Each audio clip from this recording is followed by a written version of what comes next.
What's happening, everybody? Welcome to the next episode of After the Smoke Clears. My name is Mark, and this is my garage. And my name is Levi, and we're two guys that consider ourselves true car guys. We love everything about cars. We especially love listening to other guys talk about their cars. So, we created this YouTube channel to share their stories with you. Then after we watch the video together, We're going to talk about what we just saw and maybe even offer up a couple opinions about their car. Each Monday, we're going to post a new video featuring a car guy and his car. or in some cases, a car guy that has more than one car. And occasionally, we're going to take a look at some real-life car restorations or repairs in progress. Those will be over a 4 or 5 part video series, all under the title of After the Smoke Clears. Today, we're talking about Mopars. This guy that we interviewed actually has 2 of the coolest Mopars I've ever seen. What do you think? I love them. It was probably 2 of the coolest cars that I've ever got to see together, owned by the same guy. And surprisingly enough, when you listen to this guy, his name is Ron, by the way, listen to what he says about his purple car. Believe it or not, one of them he built all by himself. You know what? About 6 or 8 months ago, Ron told me that he built that car, and I really didn't understand what he was saying. He actually built that car from the ground up. Yeah, the guy's pretty amazing. And wait till you see these 2 cars. So take a look. Hi, I'm Ron Eads, and this is my 1971 Plymouth Barracuda. I've had this car 7 years this year, and I started building cars again about 10 years ago because I was lucky enough to have a little bit of extra income to be able to do that. And this is one of the cars that I've always wanted to drive and own. I had a 74 Barracuda in 1984, and it was a great car. I really wanted to get one, but just, getting married, family and everything, couldn't get it. So I was able to get this one. I had a 73 Charger, and I traded the 73 Charger, which I did rebuild and paint, for this car, which was a pile of parts. There was nothing there. This car had the hood on the side, the fenders were off the car, the whole front end was off, no motor, no trans, no glass, the doors were off, no interior. And but they said they had new quarter panels on and a new roof, and I was excited because it was a rust-free car. So they sent me a bunch of pictures. I agreed to the seller to trade for the 73 Charger, which was a finished running car, and I got this car, and then I started doing all the work. This car, it looks all 1971 on the outside, but under the hood, we got a 2011 5.7 Hemi. And it's got a cam in there that's a little more aggressive than stock, and then it's got a 5-speed automatic transmission with a B&M ratchet race shifter, which is real nice because you can go to first, second, third. You just bump it like you're on the drag strip, which is fun. It's got a Dana 60 rear end. It's got 4-link suspension in the back. Then it's got a frame stiffener from the back to the front. And then the front end, I have beefed up torsion bars, and I have airbags in the front end. The ride on this car is really good. I've never driven an early 70s car that rides as good as this car. I did a lot of research before I built this car, and it paid off because this car runs every year when I get it out of storage. It starts up right away. I get it on the first ride, and I just love it, how nice it rides. I also did all the body work on this car. So this car has got a lot of blood, sweat, and tears I put into it. A couple of scars on my hands, still there from 7 years ago. I totally customized this car when I got it. I was the plan right from the beginning, because this car had no fender tag and had not the original engine and transmission in it. So I didn't take a wonderful car and destroy it like some Mopar people would be very upset if I took a car that had all the original stuff. So this car was a pile of parts. And the computer is also pumped up. I've got 435 horsepower in here, and normally out of a 5.7 you get about 375. So we get about 50 extra horsepower with the stock engine. And when I got the engine, it had 3,200 miles, and I took the engine apart because I had to change the oil pan, and it had 3,200 miles. The transmission is a 545 RFE, which is a 5-speed automatic truck transmission, which has got more torque available for you. More speed, more torque.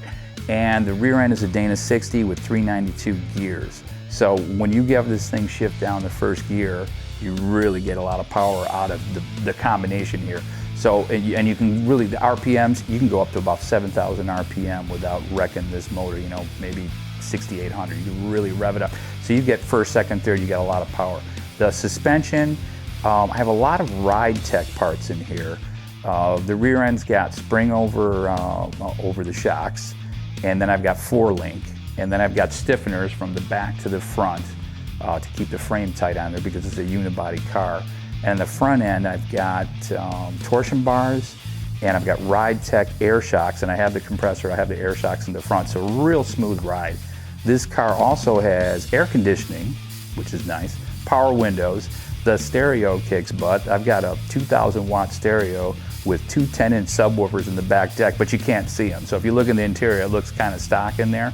So it's real nice. And the other thing I did to make sure I could control what I'm doing and not get tickets every weekend is I put a GPS speedometer from Speed Hut in there.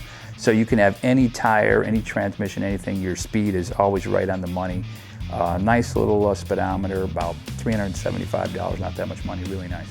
So this is my second Mopar muscle car, 2017 Dodge Hellcat, 6.2 supercharged, 8-speed transmission. Wonderful car. This car, I had a Challenger, a yellow jacket Challenger actually. Very nice car before I had this one.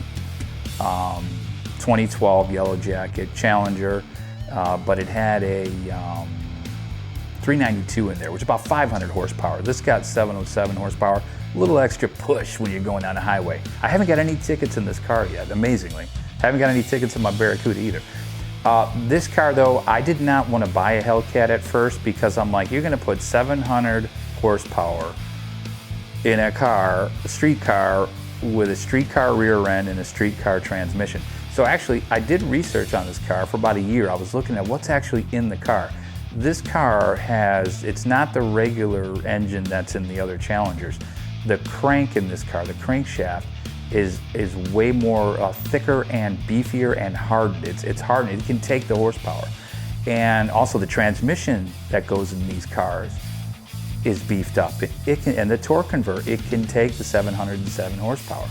And the rear end is not the same rear end that's in a standard Challenger with 500 horsepower or the 5.7 with the 375. So everything under this car is different than a regular Challenger. That's why it costs a lot more money too. Not just the engine, you're paying for a lot of stuff. This car is a wonderful car. The ride on this car, you know, if you ever ridden in somebody's new Audi, Mercedes, or Cadillac, or I'm talking a luxury car that's a new modern car, you get this certain smooth ride going down the road. This car has that same ride. It's got all these adjustments inside. I'm sure you've seen, if you go on the internet, you can see all these things. I won't go into it, but you can adjust for track, street racing, and just running down the highway or running around town. So it adjusts the air shocks in the car and also the stiffness of the ride. But the ride on this car is so good, and you know, that's what sold me on this car, besides the heated seats and the heated steering wheel. That was nice too. Stereo is great in here too. So all around these cars, these Hellcats, if you get with all the top options, and most of them do, this is a great car, just a great car to drive. I've got 17,000 miles on this car, so I drive this car. A lot of guys buy these things and they don't drive them. I drive this car. I've had this car a little over 3 years, just about 3 years, and I've got 17,000 miles. I enjoy driving this car. This car is fun to drive. I don't buy cars just to shine them up and leave them in the garage. So this car I would recommend to anyone if they were looking for a car around that type of price. It's a great car. Love this car. What do I like most about this car? There's so much to like on this car. It's kind of hard for me to pick. I love, of course, the horsepower is great. The comfort is great in this car. I mean, this car is any luxury car, this car will rival it and be right on par with it. So like I said, this car's got so much good about this car. I almost like everything about this car. I can't pick one thing here. And then I was looking at this car because I had about an hour to kill, and my wife called me up and she said, "Oh, what are you doing?" I said, "I don't know, I'm looking at this green Challenger." And she goes, "Oh, you're looking at a green Challenger?" I said, "Well, they're trying to fix the window. They'll get it fixed. No big deal." She said, "Would you want to buy it?" I said, "Are you offering?" And I said, yeah, I want to buy it. And she says, okay, your birthday's coming up. You know, if you really want to buy it, we'll talk about it. So we talked about it the next day, came back, and I bought this car. This is my 2017 Hellcat. This is my 1971 Plymouth Barracuda. That's why I'm a car guy.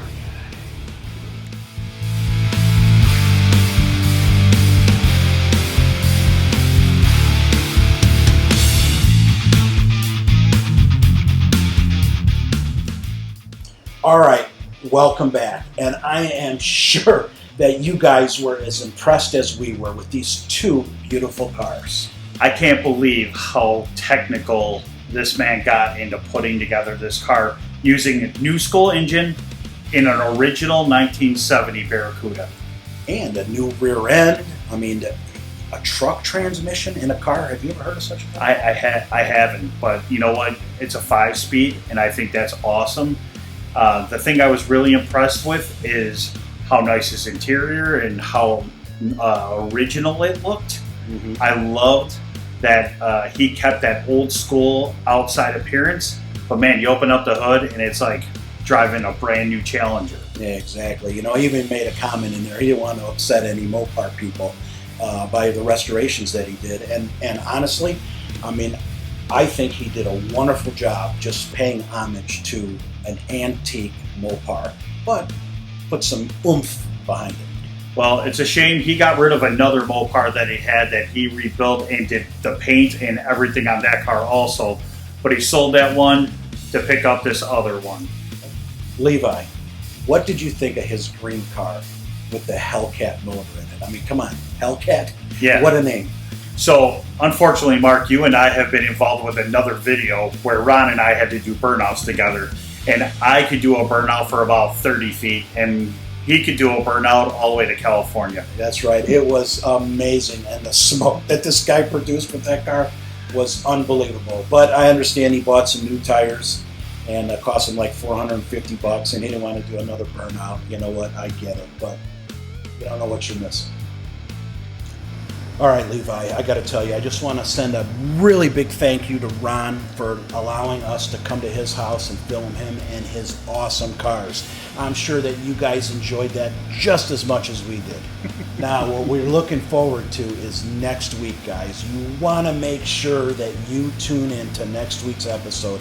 I'm so excited. We are going to be interviewing the big man himself, Levi, and his Pontiac. Yeah, the 1965 Le Mans. My license plate says it all. Wannabe.